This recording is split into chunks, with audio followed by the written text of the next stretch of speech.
Hey, good morning. It is chilly in Portland again today. I'm wearing all wool once again. I wear like the same 5 hand knitted things over and over in the winter. I'm getting ready to go for a walk and I'm wearing a wool skirt that I made. It's a truly Victorian wool walking skirt made with Pendleton wool, mill end seconds. I live by the Pendleton mill end shop. So this wool, it's like a load-in green. And it was super cheap because there were spots in the fabric where there were holes. But I was able to cut the panels out and only had to do some patching in a few spots. Hang on a sec, let me show you what it looks like. Well, you can't see the whole thing, I'm sitting down, but hang on.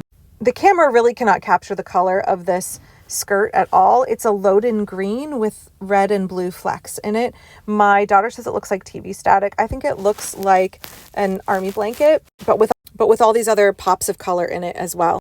So I made this skirt 2 years ago. I've made a few wool walking skirts. I wear them all winter long. There's a deep hem facing on it. And then underneath I have a linen petticoat that I also made.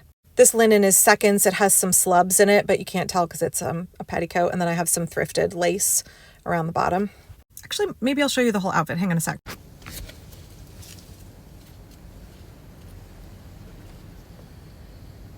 So I've talked a fair amount about sustainable fashion. I try to wear all natural materials whenever possible that can be composted at the end of their life. In fact, last year I had to compost a sweater of my mother's. It was maybe 50 years old, and wool does rot eventually. It gets kind of dusty and the little bits of fiber really break down and it kind of sheds tiny dusty bits everywhere, and you know that's when your wool is at the end of its life. And I was able to harvest the buttons and the ribbon. Actually, the clasp on this is from that sweater of my mother's. But I know that we can't wear all natural fiber all the time. It's not possible. There's nylon in my wool socks that I'm wearing. Most wool socks have nylon in them. It makes the socks more durable. That includes sock yarn if you knit your own wool socks. Usually 20-25% nylon, which is just plastic. It's just future pollution.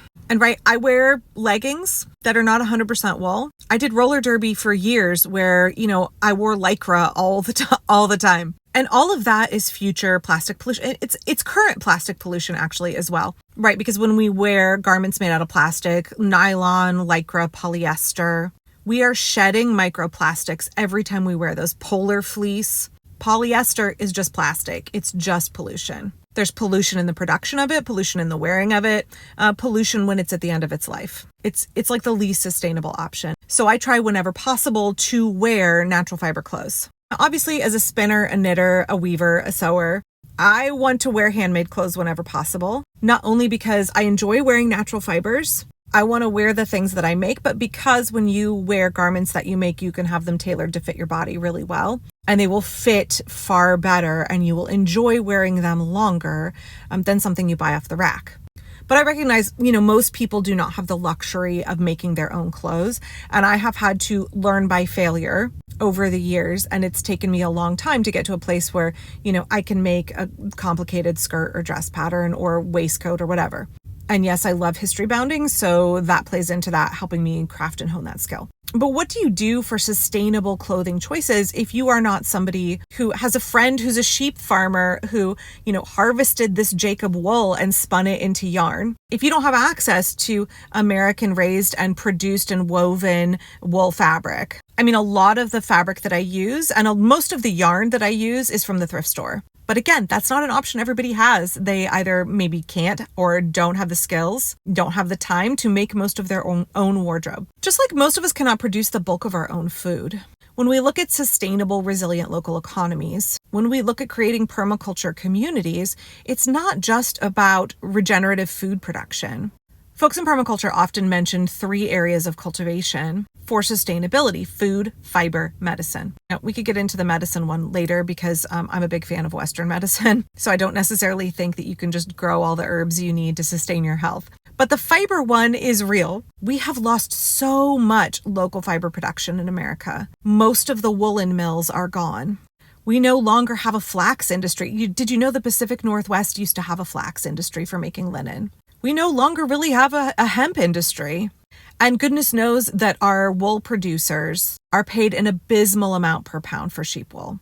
That's all the fault of capitalism. focusing on quick turnover, fast fashion industry, squeezing farmers, consolidation of farms into big agribusiness. And what that has cost us, I think, is really hard for most Americans to comprehend in terms of culture, resilience, sustainability, but also enjoyment of our clothes, cherishing the skill that goes into making well-fitted garments, realizing that there is an art there. I want to talk a little bit more about this subject over a few more videos, but please come back because I have some literature to share and some other thoughts on fashion, sustainability, and what it means to have resilient local economies. In my last video, I was talking about sustainable fashion, particularly natural fibers. And I mentioned in that video that I have some books that I wanted to share that discuss in particular the concept of local fiber economies. We all understand what it is to be a locavore when it comes to your food, right?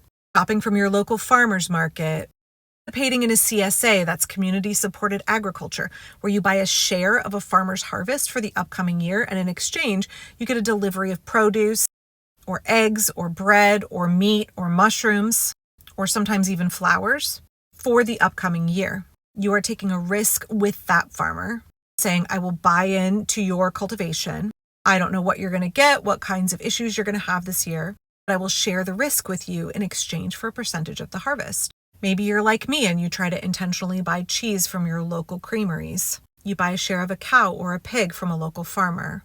And being a locavore when it comes to our food and learning to support local agriculture is really important. It makes our community stronger in so many ways to strengthen our local food systems.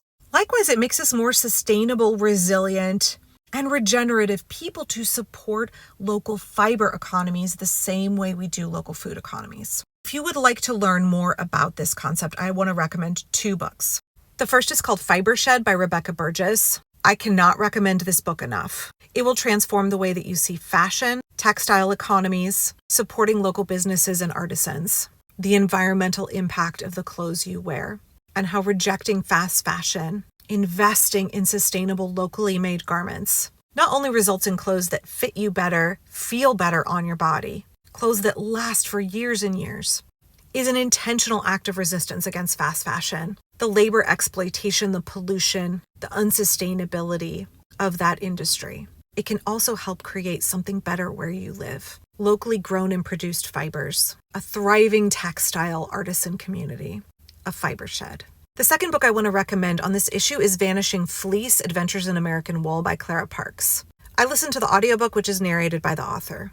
She talks about what it takes in America today to go from sheep to shawl, basically. What we have lost in America with the introduction of the fast fashion industry, with much of our wool production and processing being shipped overseas. The loss of small family farms, small family-run woolen mills, and what that has cost us, both in terms of the resiliency of our communities, the resiliency of our economy as a nation, but also in terms of culture and community and ways of life that have dwindled in America but could be rekindled to all of our benefits. If you're really interested in understanding what it would take to have an American fiber economy regenerated, reinvigorated, and how that could benefit all of us, I really recommend those 2 books. Okay, I've got some more to say, so come back and watch part 3 on sustainable fashion. Right, so my work is permaculture. We have 3 ethics: earth care, people care, and fair share. And a lot of folks can get really kind of fixated on the agricultural aspect of permaculture, in particular, the growing food aspect of it. But agriculture isn't just about food. It's also about the fiber that we produce. We haven't even really begun to explore all of the ways that we could create more resilient and regenerative agricultural systems in America and around the world, because we have this problem of fast fashion, an extractive industry with an insane carbon footprint, horrific working conditions, labor violations, exploitive wages, high water use, high pollution in the production, and oh my goodness, pollution in the fact that a lot of garments today are made to be worn once or for a couple of months and then chucked in the landfill. I have a seething hatred of companies like Shein, so don't get me started ranting about them. Much of the clothes we wear today are ill-fitting, they don't breathe, they're just bags of plastic, shedding plastic into the environment, into our bodies. In fact, a recent study of men found that 100% of them had microplastic particles in their testicles. All that polar fleece, y'all. It's just shedding plastic everywhere. That dryer lint, if your clothes are not 100% natural fiber, if you've got nylon woven into them, and most of our garments do nowadays, that's why they're stretchy. Even companies like Wool And, who advertise that they make only woolen clothes, have 22%, I think it is, Lycra. And I've reached out to them several times being like, I would love to buy your clothes if they could be 100% wool, but they can't be composted because they're 22% plastic. 22% of every garment is just microplastic pollution. And they've very kindly gotten back to me and said, well, we need the Lycra for the stretchiness and the drape. And I have noticed the last year, there are a couple of companies now who make 100% natural fiber wool clothes. They're between 70 and 80% wool and between 20 and 30% silk. They make leggings, shirts. I haven't really researched the conditions under which their clothes are made, so I'm not going to say the company name yet until I do a little bit more digging. I'm not going to recommend them. So when we understand that we cannot live out the permaculture ethics of earth care, people care, and fair share while neglecting the clothes we wear and the true cost of those clothes, the true cost of fast fashion, to the earth, to the people who produce those clothes, and to future generations. But I want to reiterate once again that we are stuck in a system we did not create and we do not control. And that means that for a lot of us, we don't have access to, or if we do, we cannot afford more sustainable clothing options. Maybe we have a job where we have no choice but to wear a uniform. That is basically future plastic pollution. There's all kinds of reasons that people buy fast fashion clothes or that can't buy more sustainable clothes or environmentally friendly clothes that are legitimate reasons. We are doing the best we can with a system that we did not create, which is why, once again, I will advocate for policy change.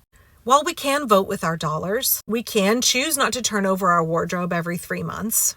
We don't control the means of production. We didn't build this system. And ultimately, it will take policy change. Ultimately, it will take regulation. Ultimately, it will take having legislators who understand that what Americans need, what our workers need, is to transition from importing large quantities of plastic clothes made by exploited labor with heinous amounts of pollution and a high carbon footprint toward investing in local fiber economies, local textile producers. It's going to require a cultural shift, a shift in our expectations about what we wear, how often we turn over our clothes. We're going to have to understand that clothes will be more expensive. We will own fewer garments, but they will be better made, better fitting, and last much longer. And we'll have to find something to fill that void that a lot of us currently fill with shopping. So it will take systemic change, crafting and implementing policy. It will take infrastructure change, reconstituting those fiber industries, reprioritizing those fiber producers. And it will take us learning to change the way we dress, the way we shop, and how we invest and value a local textile industry. Okay, I'm sad because I have to remake this whole video. This is part 4 of my series on sustainable fashion. I went to post it and TikTok glitched and crashed, and when I reopened it, the video is no longer in my drafts and is no longer posting. It is just, it has just disappeared into the ether. So I'm going to see if I can reconstitute most of what I had said in that video here, because I think it's an important component of this conversation.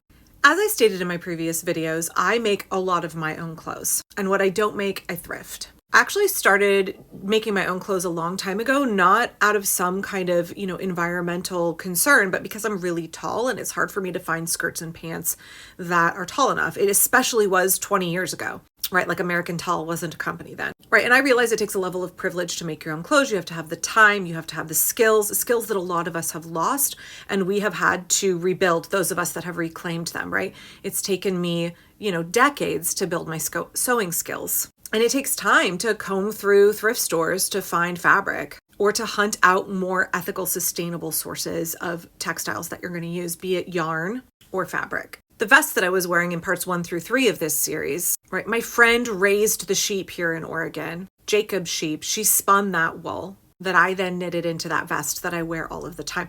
That is a hyper local. This men's dress shirt that I'm wearing now, I bought it at the thrift store for $1 because I noticed right away that it's handmade. And at the time I needed a couple of button downs and I could not pass it up. I'm a sucker for anything that I find handmade at the thrift store because I could recognize the amount of work that went into that garment, this garment. I knew what it took to set the shoulder in, right? The level of skill that was involved. Now, yes, I need to starch the collar. It needs a good starching. But I wear this all the time. and I can feel the hand of the probably woman who sewed it. And so while I recognize that it takes skill and time and privilege to make your own clothes, there is a huge level of satisfaction, of pleasure that can be derived from wearing garments that you made, or that someone that you love made. And actually, one of the reasons that I wanted to make this series on TikTok is because for the last couple of weeks, I have gotten a number of comments entirely from men making fun of my clothes. I get that they're like so fragile and insecure that the only way they can feel better about themselves is to attempt to bring down confident women. And if you're one of the dudes who left those kind of comments, son, let me tell you, I couldn't give a flying F what you think about my clothing. In fact, I intentionally chose the material, the pattern. I made stylistic choices along the way as I spent hours and hours hand sewing or hand knitting or weaving that garment that you are making fun of. I took lots of things into consideration in the design process, and zero of them were your opinion. I love the clothes that I wear. I feel good in them. They fit well. They align with my ethics wherever possible. It feels really good, really empowering to wear a quality garment that you made yourself that fits your body really well, rather than an ill-fitting, mass-produced, basically bag of plastic, i.e. fast fashion clothing. Right, and this is the main point that I want to make here. There is a significant amount of power that comes with giving zero fucks about what other people think of your appearance. And I know it can take us a while to get there. You may be like, oh, Angela, that's really easy for you to say at 45. But I kind of wore whatever I wanted in my 20s too. And not caring about what people think about your fashion choices, divorcing yourself from fashion trends, is a really freeing experience that opens the door for you to wear what you like, to make sustainable, more ethical choices about your clothing, to freely invest in high quality garments where the artisan, where the tailor has been paid a living wage, and to wear those garments for many years instead of feeling pressure to turn over your wardrobe every season. Learning to reject fast fashion, to stop keeping up with the Joneses, to wear what you want to wear instead of what the fashion trend experts are telling you is the must-have look of the season. Instead of listening to them when they say that garment that you have that still fits you really well, looks good on you, is years and years away from wearing out, that is suddenly now obsolete. You need a slightly wider pant leg, and you need to raise the hem 1.5 inches. Or like that color, no, it looks good on you, but we've decided that that's out of fashion. So now you have to go put in more hours working for the boss to earn the money to buy the latest, trendiest, in vogue new color, cut, design, whatever. Learning to turn off that influence is a wonderful fuck you to the unsustainability and exploitation that is the fast fashion industry, and how it drives so much of our dissatisfaction, our need to work more hours to earn more income, to buy more stuff that we then throw away, that we have to work more hours to earn more money to buy more stuff that we then throw away. It breaks that cycle. So for me, this is a key component, cultivating indifference toward fashion trends, learning what your own personal style is, what you like to wear, what feels good on your body, and then investing in some pieces of clothing that you can cherish and take care of for years and years. I think this fabulous FU to fast fashion is an act of resistance that we can carry out every single day by choosing not to make a new purchase, by choosing to mend that garment, by choosing to wear something a few years out of date, by choosing to buy something made of natural fibers, produced with more sustainable practices, rather than acrylic, polyester, lycra that will shed microplastics and wear out quickly. All of that is an act of resistance against the extractive capitalist system in which we are currently trapped. Taking joy in our clothing, taking joy in our appearance, experiencing the pleasure of wearing something that fits you well, keeps you warm, aligns with your ethics. Those little acts fall under what we call in permaculture slow, small solutions. No, we're not going to bring down the fast fashion industry as individuals. It will take systemic change. It will take legislation. It will take policy. It will take a shifting culture, a shifting mindset. But we are people in that culture. We are voters who elect legislators who will enact the policies we need to see. And our small acts do have a cumulative impact, both in terms of our quality of life, our own personal satisfaction, and in terms of the system as a whole. There is so much more I could say on this subject, but I'm going to end there for now. Thanks so much for watching this series on sustainable fashion. If there are other topics that you would like to see me cover, especially from a permaculture perspective and in a series format, please let me know in the comments. Hello, like-minded Portlander. I'm at Alberta Park because my kid is meeting some of his friends here and I'm about to go for a walk, but I'm gonna make a video just for you. I mentioned wanting to make the truly Victorian walking skirt out of Pendleton wool. I have made 3 truly Victorian walking skirts, 2 of them out of Pendleton wool, the one that you saw in that video, and then the one that I'm wearing today. Hang on, let me flip the camera around. This is a much coarser weave and a heavier wool. It is brown and white, basically. I bought this fabric in 2020. That's when I made the skirt. Okay, so this is the inside. So it comes with a really deep hem facing and I like it. I think this skirt hangs much better. This has tarlatan underneath that I got from Burley and Trowbridge. I think that's the name of the company. I bought like a lifetime supply. You can also use canvas or some other stiffener for the hem. And then this was scrap fabric. It actually was a wrap skirt that I used to wear but no longer wear. And I cut it up for the hem facing and then I just stitched it on by hand. I think that this gives the skirt a really nice drape. I tend to wear a regular linen petticoat underneath, although on cold days I have one that is made out of a 100% silk pin-tucked thrifted duvet. It was an unbelievable find and it made a fantastic heavy petticoat. But you'll notice that I did not line the full thing because I'm wearing a petticoat. I could have, and it would have made the skirt warmer, but I just don't think it's necessary since I'm wearing a petticoat. Also, one of the things I love best about this skirt is the huge pockets. Hang on, let me take my mittens out. These huge pockets, which I used some scrap purple fabric that I had, and I can fit my phone and my wallet in one pocket. I do have to say I made the waistband. I don't know if you can see it here. I did make it adjustable.